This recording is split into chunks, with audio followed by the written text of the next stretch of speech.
All right, how's everybody doing? So I'm going to show you guys one of my favorite intros of all time, probably, and it's a song by Steely Dan, and it's a song called Josie. And I'm going to show you two different ways to play it. I'm going to show you the way Dean Parks did it in the studio, and then I'm going to show you how most people play it live, and even himself, I'm sure, plays it this way. So that's the song. Let me go ahead and play the intro, and then I'll tell you how to play it. Let me get this computer set up here. Da, da, da, da. Man, it's beautiful here in Florida today. I don't know where you're at, but it's been a nice last few days. Not too hot. It's been in the high 70s, low 80s, and then at night it's in the 50s, and it's just beautiful. So this is in the key of E minor, the intro.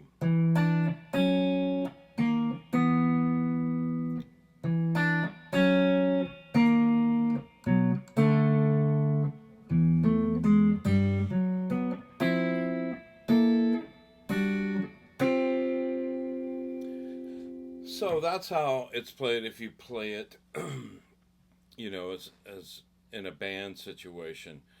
But what was really cool was I watched a video of Dean Parks talking about how he did it in the studio, and I got to be honest. Back when I first heard this song, it came out in '82, and I was a huge Steely Dan fan.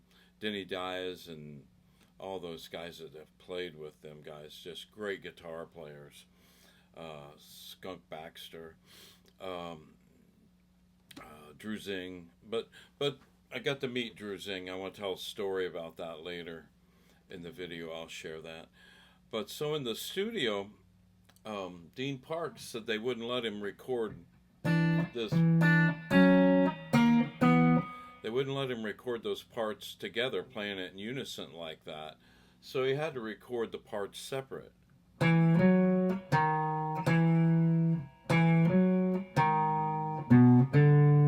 So that was one of the parts, and then the other was. And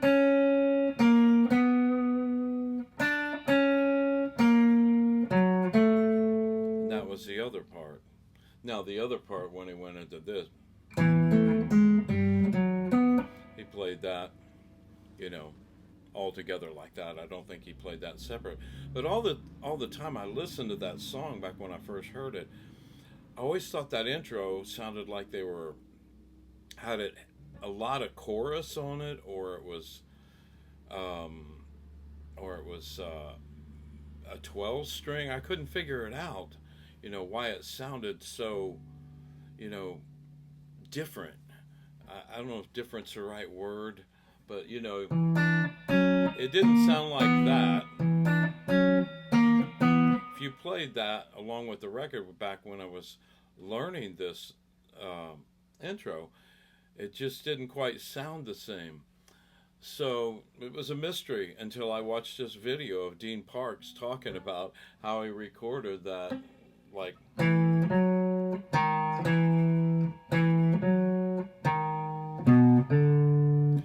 two separate parts. So now it makes sense. It's like, oh, that's why it sounds like that. All these years I thought he had played it like that. But anyway, and a lot of people leave out these two bass notes in the one part where it goes,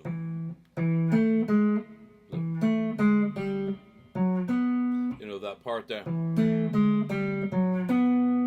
There's a bass note. He hits a low E, and he hits a G note down here on the low E string. But anyway, let's get to it, and I'll show you how to play it. And I'm going to show you how to play it all together, not separate like he did in the studio. And then I want to share a story about Steely Dan. So anyway, we start here with our second finger on the second fret of the D string. Then we're going to play with our fourth finger on the third fret of the B string.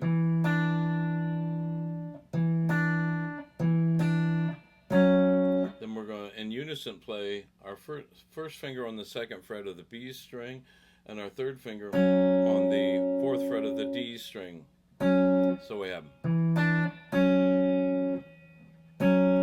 That's, you know, when you play two notes together, a lot of people call those double stops. I'm going to refer to it as a dyad. Two notes, it's a new term they came up with a few years back. I know they used to call these power chords, and still people do call them power chords, but I call them dyads. Two note chords, makes sense. Triads, three note chord. But anyway, so we got, excuse me. There we go. Then we come up here with our first finger on the first fret of the D string and our fourth finger on the, you can use your third finger if you're more comfortable with it. I just use my fourth finger because it feels more comfortable. And your fourth finger is on the third fret of the G string. You hit that dyad, then you come up and hit a half step above it. Everything comes up a half step. So we have one more time. And I'm using my fingers to play this. You can hybrid pick it. And that's probably, if I played it, I would play it like that.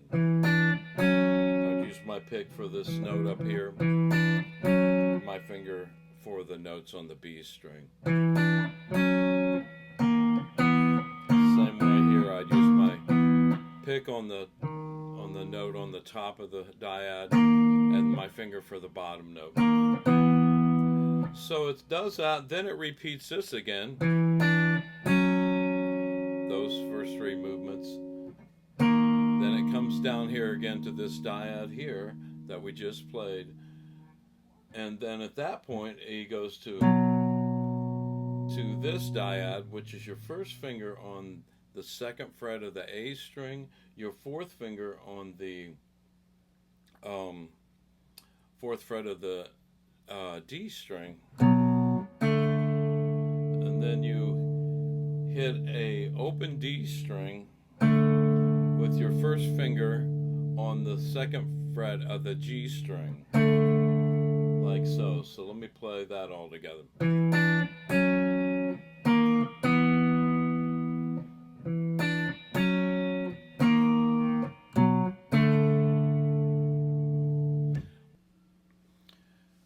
Alright, so I want to show you this next part of this intro. We've gotten this.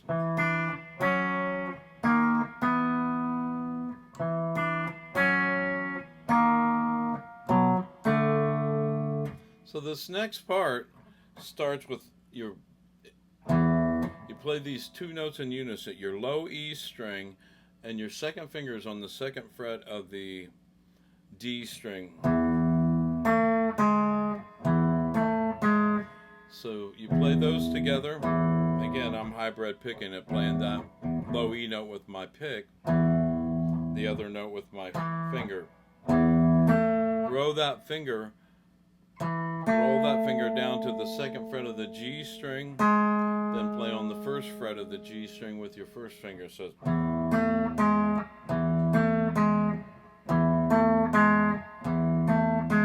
a lot of people leave out that G note and just play.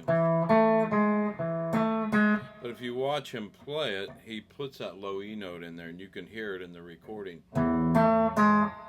Then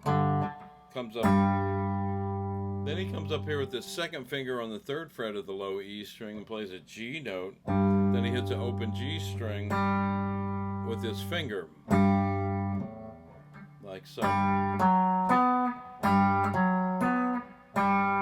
Hits those two notes together, then he plays on the fourth fret of the D string with his third finger and rolls it down to the fourth fret of the G string with his third finger on the fourth fret of the G string. So it's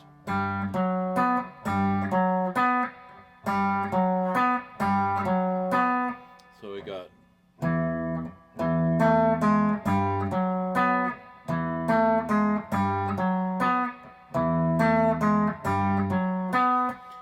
Now if you play those low notes, that's how he played it. If you leave them off, it's still going to work. You know, it's not going to make or break this song. I'm just trying to show you the way that Dean Parks played it in the studio. And then he plays these chords: a C with an F bass, which is made by placing your first finger on the 3rd fret of the D string, your 3rd finger on the 5th fret of the G and B string. You could play it down there, I suppose, but he plays it here. I've seen it played different places, different instructional videos, but he plays a simple triad right there. The piano and the bass are covering all the other stuff. The bass is actually playing that low F note. So we got a C with an F bass. Then we go to this is an F sharp raised 9 chord. He's not playing the root note. He's playing the 3rd, the 7th, and the raised 9 there. But that's made by placing your first finger on the 3rd fret of the G string, your 3rd finger on the 5th fret of the B and E string. The bass is playing an F sharp. I've seen people add the F sharp here on the D string. I've seen people play this. He doesn't do that. He doesn't add that F sharp note there. He plays a simple triad like that. And then he goes to this G, or excuse me, a D with a G bass, which is made by placing your first finger across the 2nd fret of the G, B, and E string, and then placing your 2nd finger on the 3rd fret of the B string, and then your 4th finger's up here on the 5th fret of the D string. That's a D with a G bass. I've seen guys play it like this, with a G note there. Again, that's not necessary, and he didn't play it like that. He played it like this. The bass player is playing that low G. So, and then the last chord, he just plays a simple triad, and your first finger is on the, he actually has it barred across, but I don't hear him hitting that D string, but he bars his first finger across the bottom 4 strings, the D, G, B, and E string on the 3rd fret. Then he places his 3rd finger on the 5th fret of the G string, and then his 4th finger is on the 5th fret of the B string. And I hear that.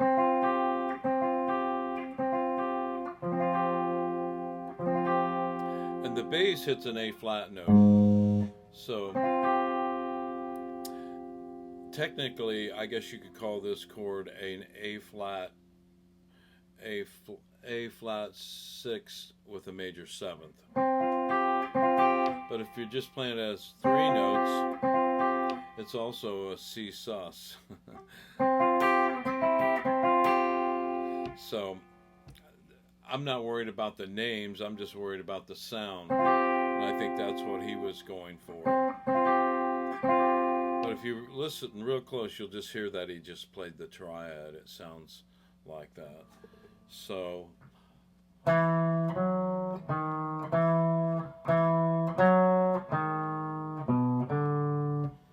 that's the single notes that he did in the studio, and that, and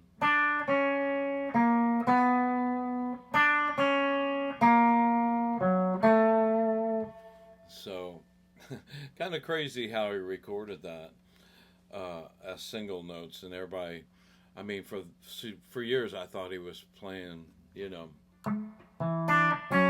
playing all those notes together, but in the studio he played them as single notes. Anyway, so I wanted to tell a story about meeting the guys in Steely Dan. Back in the 90s, I used to play with a jazz artist by the name of Nat Adderley. If you've never heard of him, look him up. Had a had a brother named Cannonball, and they were amazing players. Nat played a cornet, and of course Cannonball played saxophone, and they're both pretty iconic in the jazz world. They wrote many and did many great albums together. Nat's first album had Wes Montgomery playing guitar. But so there was a period of my life I wanted to try to play jazz, and this is when it happened for me. I was playing with a band called Free Time, and we were playing a club called the Jazz Corner in Lakeland, Florida. That's where I was living, still do. And it was a Thai restaurant. It was called the King and I. The restaurant was called the King and I, and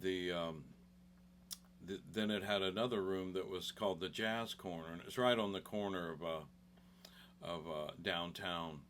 I can't remember what street it was on, but Masson. I can't remember. But so we were like the house band. We played there every week, and it was pretty happening scene. We thought it was pretty cool, you know. Anybody wanted to hear jazz would come in there, and trust me, I was not that great of a jazz guitar player. I never have been, and probably never will be. I love to dabble in it, and when I had the opportunity to play with these guys, I took it, you know, and I worked my butt off at trying to get better at playing jazz. I mean, I did my homework. I woodshed trying to.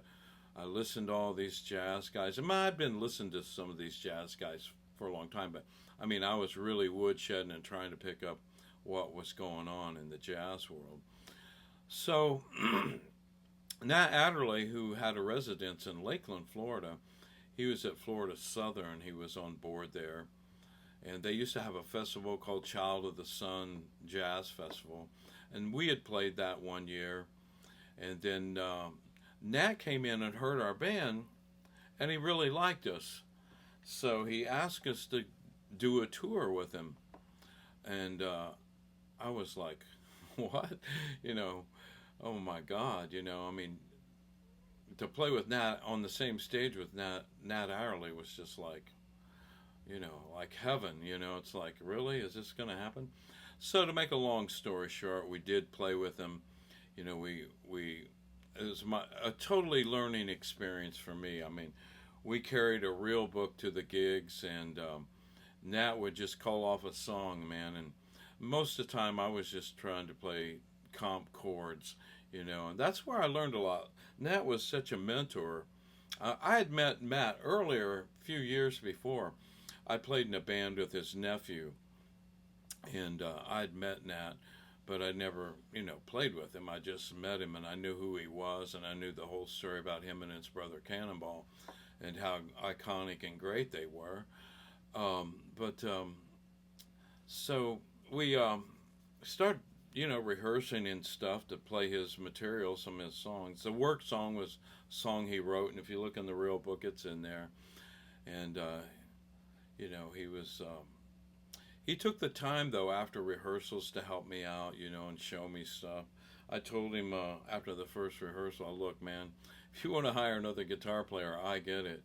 You know, I'm not a straight-ahead jazz player. I'm more of a blues fusion type player. He says, no, he says, you know, I love the way you play. He says, you know, you play from your heart and soul, and that's all I can ask for. He says, I don't, you know, you do okay.